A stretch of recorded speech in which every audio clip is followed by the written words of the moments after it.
তিনটি আঙুল, ধারালো নখ, অগণিত বিশাল পায়ের ছাপ বহু বছর ধরে স্থানীয় মানুষের মনে জন্ম দিয়েছে ভয়ঙ্কর সব কল্পকাহিনী। তারা বলতেন রহস্যময় কোনো দৈত্য নাকি একসময় হেঁটে যেত এই অঞ্চল দিয়ে, তার শক্তির চাপেই নাকি পাথরে বসে গেছে এই ছাপ।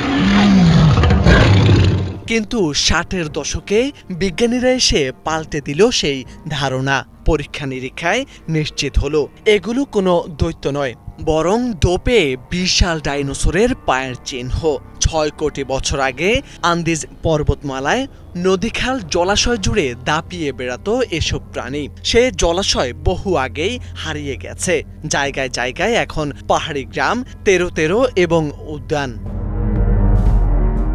নতুন গবেষণায় বলিভিয়ায় মধ্যাঞ্চলে পাথরের উপর এমন ছাপ খুঁজে পেয়েছেন যুক্তরাষ্ট্রের লোমা লিন্ডা ইউনিভার্সিটির বিজ্ঞানীরা।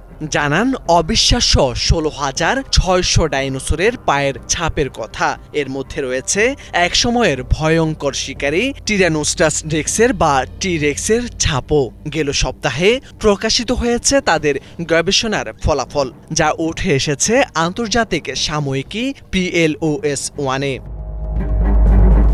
৬ বছরের দীর্ঘ গবেষণায় বিজ্ঞানীরা চমকে যান এক অদ্ভুত তথ্য জেনে। ডাইনোসরগুলো কেবল হেঁটে যেত না, বরং সাঁতার কাটারও চেষ্টা করত। কাদাযুক্ত জলাশয়ে তলদেশে সাঁতার শেখার জন্য ব্যর্থ বা অসম্পূর্ণ চেষ্টার ফলেই তৈরি হয়েছিল ১,৩৭৮টি বিশেষ চিহ্ন। পৃথিবীর অন্য কোথাও এত বড় সংখ্যায় এমন ছাপ একসঙ্গে মিলছে বলে জানা নেই।